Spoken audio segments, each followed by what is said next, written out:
Mark Regev, a senior advisor to the Israeli Prime Minister, indeed a former Israeli ambassador to the United Kingdom. Mark Regev, may I first begin by asking you, we heard of one word from President Joe Biden. He said, yes, there has been progress on reaching agreement on humanitarian pauses. Is that your understanding here in Israel? So what we've said when the issue of humanitarian pauses was first raised was that, yes, we're open to such a possibility, but it must include movement on the hostage issue. And from a humanitarian point of view, we have, as you know, Liz, over 240 people being held illegally in Gaza by Hamas, 30 of them children, some of those babies, infants, toddlers, all kidnapped by Hamas. There's a bunch of people amongst that 240 who are elderly people over the age of 75. The International Committee of the Red Cross has repeatedly asked Hamas for permission at least to visit these people. That has been refused. So a humanitarian pause from our point of view has to include release of hostages. Are you able to provide any clarification on the statement by Hamas over the weekend that 60 of the hostages had been killed so far in Israel's intensifying military campaign? Can you confirm if indeed any of the hostages have been killed? Liz, I cannot confirm that, and on the contrary, I believe it's part of Hamas's psychological propaganda. They want us to stop hitting them, and so they're telling us that we're killing our own people. That's what they want us to believe. We have no reason to believe that that's true. On the contrary, if you listen to Hamas's propaganda, the only people being killed are the Israeli hostages and innocent civilians. We haven't killed a single Hamas fighter, a single Hamas terrorist. So obviously that has to be mendacious. That's obviously not true. As you know, the United States and many others are pushing for humanitarian pauses with no preconditions, as the one you cited about the release of hostages.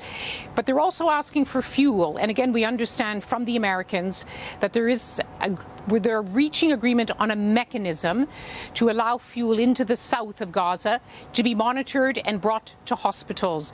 Is this something that Israel has agreed to? So we have agreed to unlimited access for food, medicine and water into the Gaza Strip. No restrictions whatsoever.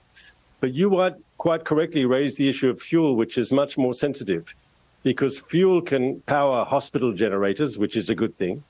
But fuel can also power Hamas's military machines. Specifically, it powers their ability to shoot rockets into Israel. And as you know, they continue to shoot their rockets into Israel.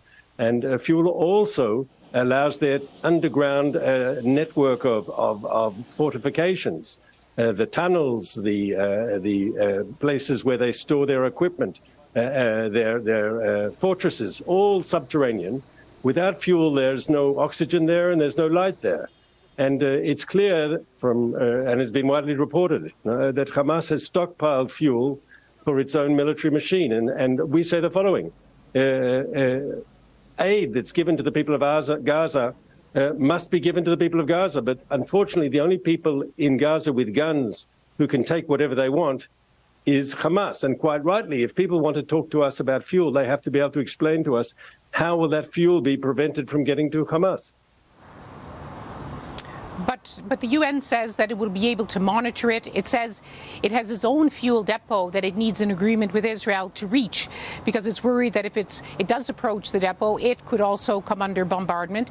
There must be ways around this, working with the United Nations, which is struggling to keep its operations going.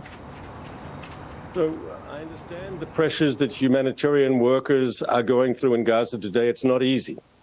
But I think you will allow me to be a touch, how do I say, about the UN's ability to enforce that fuel doesn't go to Hamas. There was an incident that was reported widely a week or so ago where actually fuel stocks were stolen from a UN facility. The UN actually announced that it was stolen by Hamas. And then they had to, delete the tweet because they work there in Gaza. As I say, they have to work in the framework. And when they were asked about it afterwards, they said it was all a misunderstanding. It wasn't a misunderstanding. But they know if they have to work in Gaza, they have to obviously make concessions to the reality in Gaza. And the reality in Gaza is that Hamas runs the show and they're very violent and brutal people. And if they come in with their guns and want to take something, no one can stop them. Yes, we all saw that report of the warehouses of the UN and the flu. We did check with the United Nations, and they did say that it was a mistake and that, in fact, the looting of the warehouses for fuel had not taken place. Mark Regev, it's good to speak to you, especially at this hour where it seems that there is a lot of discussion on a lot of key issues. So thank you very much for bringing us an update on where Israel stands on these key discussions. Thanks for having me. Antony Blinken's visit continues, as we've been reporting. He has now left Israel. He's now on his way to Turkey and speaking to Turkish leaders there. We understand President Erdogan as well, who wants to very much play a role in this crisis. But let's see what will be on the agenda.